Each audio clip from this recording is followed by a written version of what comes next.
Good morning everyone. I hope you all are doing fine. Last lecture की बात करें तो लास्ट लेक्चर में हमने सॉइल चैप्टर स्टार्ट कर दिया था और सॉइल से रिलेटेड कुछ कुछ जानकारियाँ हमने इकट्ठा करी थी कि सॉइल क्या होता है, वो क्या वो सॉइल एक तरह का हो सकता है या किसके किसके बेसिस पे हम सॉइल को कई पार्ट में डिवाइड कर सकते हैं। उसके बाद हमने सॉइल फॉर्मेशन के बारे में बात करी थी। सॉइल फॉर्मेशन मुझे लगता है कि वन ऑफ द ईज़ीएस्ट, या हम ये भी बोलते हैं ईज़ीएस्ट येट इंटरेस्टिंग स्टोरी है कि सॉइल जो है, दुनिया भर में जितने भी तरह के सॉइल हैं सब कहीं ना कहीं पत्थर घिसे होंगे एक दूसरे के साथ में, और वो छोटे छोटे पाउडर्ड फॉर्म में कन्वर्ट हुए होंगे, और उनके साथ में ऑर्गेनिक और इनऑर्गेनिक मैटर मिक्स हुए होंगे, जिसकी वजह से वो सॉइल के फॉर्म में कन्वर्ट हुए होंगे। और वो सॉइल सोचो कितना इम्पोर्टेंट हो सकता है कि वो सॉइल नहीं होता तो पेड़ पौधे नहीं हो पाते, फसल नहीं हो पाती। तुम रेगिस्तान देख लो, रेगिस्तान में मिट्टी नहीं होती है, वहाँ पे ज़्यादातर सैंड सैंड सा होता है, तो इसलिए वहाँ पे ज़्यादा पेड़ पौधे नहीं हो पाते हैं। तो it is a gift, it is a natural gift to us कि इन इसके ऊपर हम आराम से चल पाते हैं, बिल्डिंग्स बना पाते हैं, इसके ऊपर पेड़ पौधे ग्रो करते हैं, और उन पेड़ पौधों का फ्रूट्स वगैरह हो गया या वुड हो गया या अदर उनका बेनिफिट हम उठा सकते हैं। अब हम आज आगे स्टार्ट करते हैं। आगे क्या कह रहा है, different soils contain different materials. हमने ये ऑलरेडी पढ़ा था इंट्रोडक्शन में, जब सॉइल के बारे में हम पढ़ रहे थे कि व्हाट इज़ सॉइल। तो वहाँ पे हमने ये पढ़ा था different soils contain different minerals. अच्छा हाँ, ये भी याद रहे, मिनरल्स क्या है, स्टोन या फिर हम बोल सकते हैं रॉक्स के ही डिफरेंट फॉर्म्स हैं, जिनके अंदर कुछ कुछ खास तरह के मटेरियल्स होते हैं, जिनका कुछ कुछ अपना खुद का बेनिफिट होता है। Soils also contain the remains of the dead animals and plants. जो सॉइल होते हैं they also contain the remains. Remains मतलब क्या हुआ कि मान लो कोई एक जानवर मर गया, और मरने के बाद वो सड़ने लगा, सड़ने के बाद में जो बची खुची चीज़ें रहेंगी उसी को हम रिमेन्स बोलते हैं, बची खुची चीज़ें। तो वो एनिमल्स, डेड एनिमल्स के भी वो पार्ट हो सकते हैं, या फिर हमने वेजिटेबल्स हो गया, वेजिटेबल्स हमने, या खाना तुम्हारे घर में बहुत ज़्यादा बन गया था, फेंकना पड़ गया, तो वो भी जब सड़ेगा तो वो जिस चीज़ में कन्वर्ट होगा उसी को हम क्या बोल रहे हैं, रिमेन्स बोल रहे हैं, कि बची खुची चीज़ें जो कि हम ज़मीन में डाल देते हैं। This decade matter is called humus. ये चीज़ें जो होती हैं वो डिके करने लगती, डिके मतलब सड़ने लगती हैं। तुम ये देख लेना कि कहीं पे तुमने कोई एक नम जगह है, वहाँ पे तुमने लीव्स डाले हुए हैं, ट्री लीव्स डाले हैं, वो भी सड़ने लगता है कुछ दिनों में, ठीक है। तो इससे इसी प्रोसेस को हम क्या बोलते हैं, डीके। और ये जो डीके होने के बाद में जिस फॉर्म में कन्वर्ट होते हैं, ये पेड़ पौधे हो गए या फिर एनिमल्स हो गए, उनको हम क्या बोलते हैं, ह्यूमस। अब मान लो कोई एक जानवर था, कोई एक सियार था, सियार की कहीं पे किसी गाड़ी से टकराने से मौत हो गई, तो वो मान लो खेत में कहीं पड़ा रहा, किसी ने देखा नहीं, तो जब वो सड़ना चालू होगा ना, सड़ने के बाद में अब उसको सियार नहीं बोलेंगे हम, अब हम उसको क्या बोलेंगे, ह्यूमस। क्लियर है। ऐसे ही गोबर जब सड़ जाएगा तो गोबर को सड़ने के बाद में हम गोबर थोड़ी बोलेंगे, उसको भी हम ह्यूमस बोलेंगे। क्लियर है। फिर उसके बाद आता है टाइप्स ऑफ सॉइल। हमने बात करी थी कि सॉइल के जो टाइप्स होते हैं, that is on the basis of their composition, their colour and their structure as well, texture as well. ठीक है। तो टाइप्स ऑफ सॉइल में हमने मेनली 3 तरह के सॉइल्स पढ़ने हैं। देखते हैं आगे क्या कह रहा है। Soils in different places are different in nature. सबको पता है, क्योंकि हर जगह के, अगर हम स्टोन्स के बारे में बात करें, हर जगह के रॉक्स के बारे में बात करें, जब रॉक्स डिफरेंट हो सकते हैं तो ऑब्वियसली सॉइल को भी डिफरेंट होना पड़ेगा। और दूसरी बात, अगर एक जगह पे एक तरह के जानवर होते हैं, दूसरी जगह पे दूसरे तरह के जानवर होंगे, तो उनका एक जगह का जो मिट्टी तैयार होगा दूसरी जगह जो मिट्टी तैयार होगा, दोनों में डिफरेंस तो होगा ही, क्योंकि दोनों में जो ह्यूमस मिल रहा है वो अलग अलग तरह की ह्यूमस है। क्लियर है? तो soil contain stones, sand, clay and loam. Soil के अंदर क्या क्या होता है? Soil contain stone, sand, clay and loam.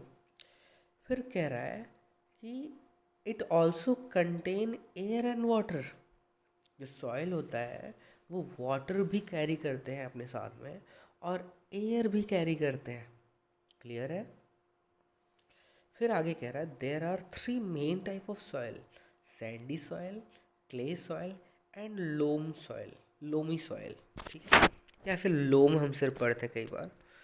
Sandy soil के बारे में बात कर रहा है। अच्छा, सैंडी सॉइल रिजेंबल कर रहा है सैंड वर्ड से ना, तो बिल्कुल सैंड से ही ये रिलेटेड है भी। तो कह रहा है कि sandy soil is made up of grains और rocks that are just big enough to see. इसका मतलब ये कह रहा है कि जो सैंडी सॉइल होते हैं, इनके जो पार्टिकल्स होते हैं ना, वो इतने बड़े होते हैं कि उनको बड़े आराम से देख सकते हो। उनको देखने के लिए, इनके पार्टिकल्स को देखने के लिए तो तुम्हारी आँखों को बहुत ज़्यादा ज़ोर नहीं देना पड़ेगा। तो इनके पार्टिकल के size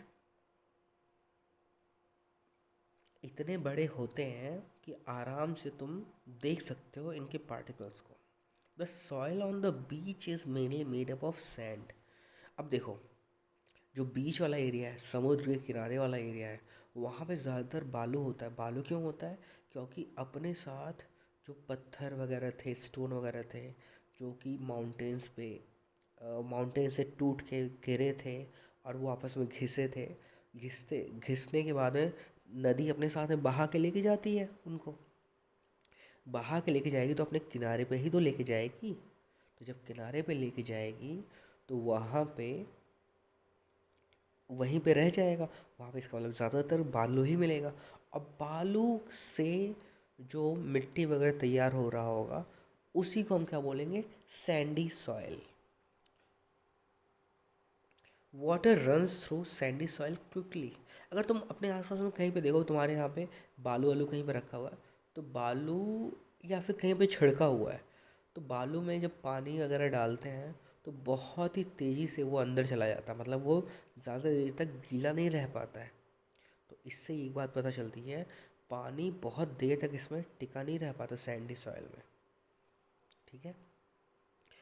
it is easy to dig sandy soil. Sandy soil को डिग करना बहुत आसान है, बहुत ही आसानी से खोदा जा सकता है, खोद सकते हो। There is a lot of space between these particles. इनके जो पार्टिकल्स होते हैं ना, जो कि बहुत बड़े बड़े होते हैं, तो इनके बीच में गैप भी ज़्यादा होता है। जैसे ही गैप होगा, गैप ज़्यादा होने का मतलब क्या है? एयर इसके अंदर ज़्यादा होगा। ठीक है? तो अगर हम सैंडी सॉइल की बात करें, तो सैंडी सॉइल में एक तो पार्टिकल्स बड़े होंगे। पार्टिकल्स बड़े होंगे तो दो पार्टिकल्स के बीच में गैप होगा, और जब गैप होगा तो उसमें एयर ज़्यादा होगा।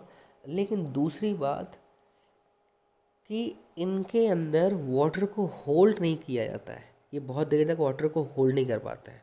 वाटर जैसे ही इनको मिला और कुछ ही देर में ये वाटर पूरा लूज़ कर देते हैं। वो या तो नीचे चला जाएगा, इनके नीचे चला जाएगा, या फिर वो वापस से ऊपर चला जाएगा, इवेपोरेशन हो जाएगा। हम सबको अब तक पता चल चुका है कि इवेपोरेशन क्या होता है। क्लियर है?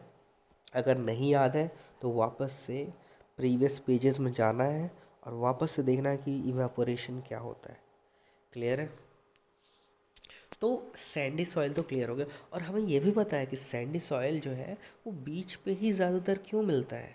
सीधी सी बात है, क्योंकि जो नदी थी या कोई समुद्र था, वो अपने साथ में जो स्टोन्स को बहा के लेके आ रहा था। स्टोन्स एक दूसरे के साथ में घिस रहे थे और छोटे छोटे पाउडर के या पार्टिकल्स के फॉर्म में कन्वर्ट हो रहे थे। वही बाद में जाके ऑर्गेनिक इनऑर्गेनिक मटेरियल से मिलके सैंड, हम बोल सकते हैं कि सॉइल बनना था। चूँकि यहाँ पे बहुत ज़्यादा ऑर्गेनिक इनऑर्गेनिक मटेरियल्स नहीं मिलेंगे, क्योंकि बीच वाले एरिया पे या नदी के बीच वाले एरिया पे चूँकि पूरा का पूरा बालू है, तो वहाँ पे ज़्यादा पेड़ पौधे नहीं मिलेंगे।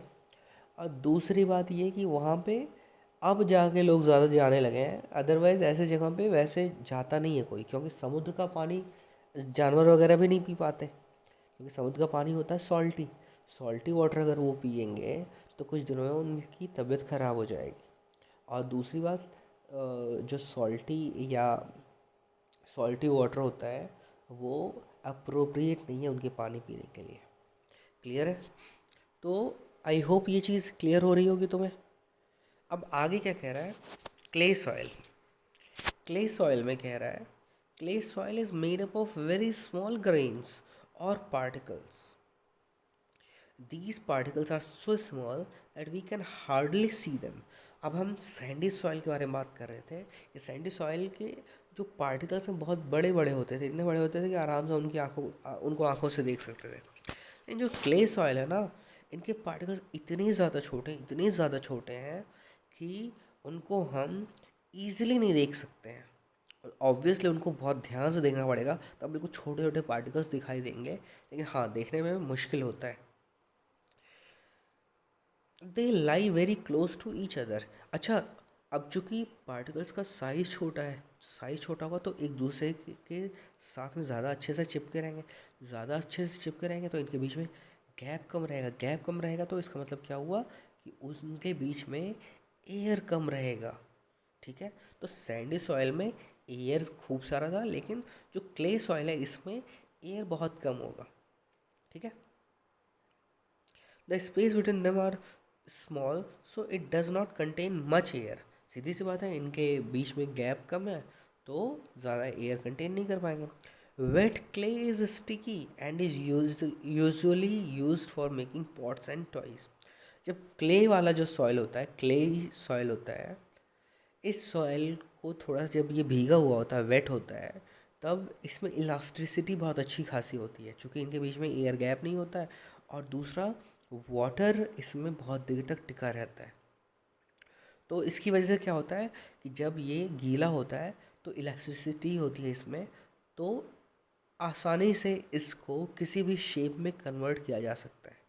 ठीक है, तो इसी वजह से पॉट्स एंड टॉयज़ बनाए जाते हैं। आज के टाइम में तो टॉयज़ इनके अब बहुत कम ही बनते हैं, लेकिन पहले के टाइम में तो खूब बनते थे इनके toys. This soil can hold a lot of water. This soil is good for plants like paddy, tomato, chili and brinjal.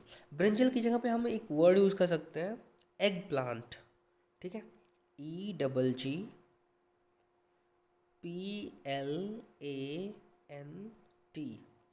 Brinjal भी वैसे ठीक है, लेकिन एग प्लांट वर्ड तुम यूज़ कर सकते हो।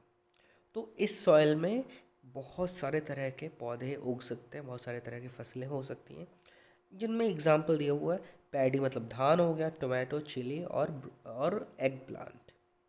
ठीक है, तो क्लेई सॉइल सैंडी सॉइल से ज़्यादा अच्छा है किस मामले में, पेड़ पौधों को उगाने के मामले में। क्लियर है? ऑल्दो सैंडी सॉइल का अपना खुद का कुछ यूज़ होगा, क्लेई सॉइल का अपना खुद का कुछ यूज़ होगा, एक का जो यूज़ होगा दूसरे का वो यूज़ नहीं होगा। यही रीज़न है कि दोनों ही इसलिए नेचर में पाए जाते हैं। जहाँ पे पहले वाले की ज़रूरत पड़ती है वहाँ पहला वाला यूज़ कर लेते हैं, जहाँ पे दूसरे वाले की ज़रूरत पड़ती है वहाँ दूसरा वाला यूज़ कर लेते हैं। ठीक है, अब थर्ड वाला जो लोमी सॉइल है वो हम नेक्स्ट लेक्चर में पढ़ेंगे। ठीक है, तब तक अपना होमवर्क वगैरह कंप्लीट कर लो, बस इतना ही मोर देन सफिशिएंट है। Thank you.